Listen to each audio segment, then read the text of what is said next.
It's Sunday morning and you're watching WBIR's Inside Tennessee. We appreciate you being with us. Talking to Chuck Fleischmann, Congressman, I think you're running again, and I wanted to ask you, the 3rd District, is it going to change much? We've heard discussions about other districts in Tennessee that have changed in terms of their configurations and border, but what about yours? Well, I'm very thankful.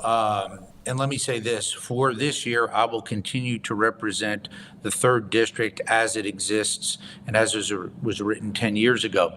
But the legislature drew a district that is pretty much the same. I received no new counties, but somewhat of a different configuration.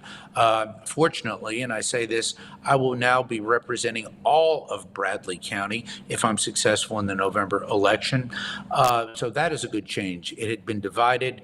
The people of Bradley County were very, very loud and clear that they wanted to have one member of Congress. I will also continue to represent Campbell and Scott counties, but not their entire counties, just parts of those counties. But other than that, the district stays substantially the same. All of Anderson, all of Rome. That means I will have all of Oak Ridge. And as we mentioned earlier, because of my key role on the Appropriations Committee, that is very important, as we have $7.2 billion worth of federal investment there. Obviously, the other counties, McMinn and Monroe, will remain in the district. So I'm very, very pleased. And Hamilton County was left in whole. Susan, you got a question. Yeah, I know Oak Ridge is happy that you have continued to be there, Congressman. You've done a very good job for the contractors over there and for the whole area. I'm also happy to hear you have all of Bradley County. The Congressman and I toured the M&M factory down there one time, and I think I have to say it's the best tour I've ever had. We got to take home a few samples of fresh right off the assembly line M&Ms. Chuck, one of the things that's going on in the House right now is a select committee on this January 6th investigation. Who's on that, and what do you see coming out of that? Susan, I voted against the creation of this committee. Let's face it, I was here on January 6th. It was a very sad day for America. All of the story really has not gotten out. I was victim, and my staff was, of 2 live bomb threats that actually were thwarted, thank goodness, while all this was going on. A very sad day in America. But January 6th Commission, I think, has been a charade.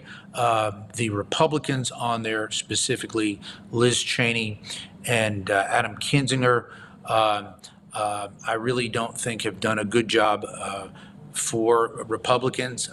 This is a committee that is basically now being run by Democrats, run by Pelosi, and let's face it, with the sheer and utter disaster that the Biden administration has been in domestic and foreign policy, shocking. I thought they were going to be bad. They're beyond bad, and they're hurting this country. I think the Democrats are just clinging to this as some form of a political reprieve. Interestingly enough that you raise this, Republicans have been asked if and when we take over the majority, which I hope we do in the November elections, whether or not we're going to keep that committee open and investigate Democrats. That's an open question, but I think it's high time that they wrap up, finish up, and go away.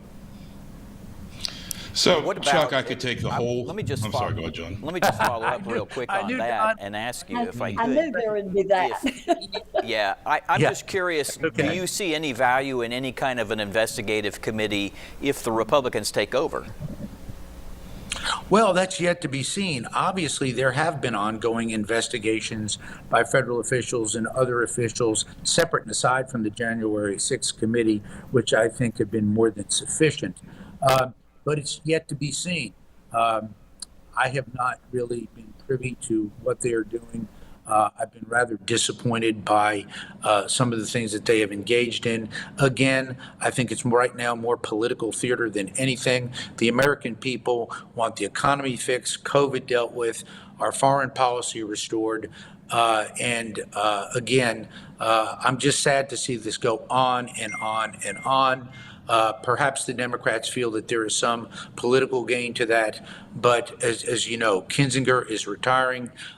Liz Cheney, I do not believe will be successful in her reelection bid. So I really feel there's a relative dearth of proper Republican participation and support on that committee.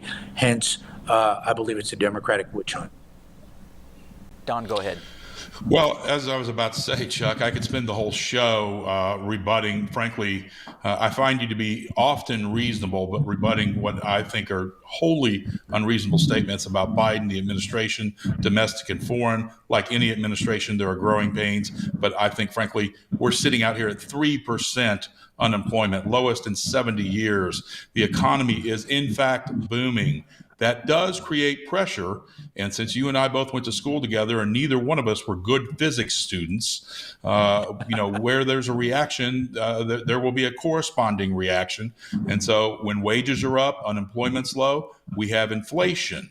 So with that said, I know you're just going to openly be partisan and critical of Biden, but what do you think we can do to keep the unemployment numbers down, keep wages up, yet manage inflation? What do you think is a proper legislative answer for that?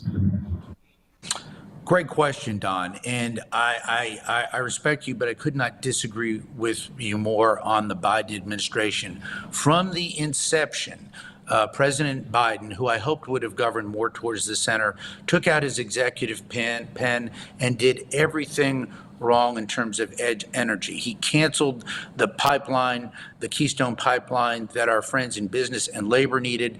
Let's face it, the United States under President Trump was not only a net exporter of oil and natural gas, we were the leading exporter in the world. Now we're an importer.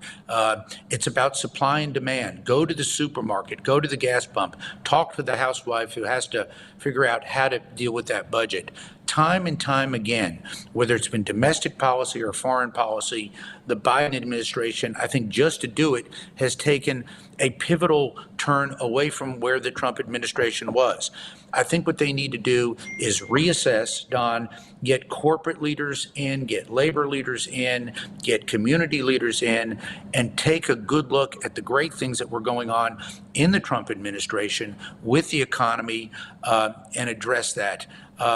The Fed is going to reach out and probably raise interest rates.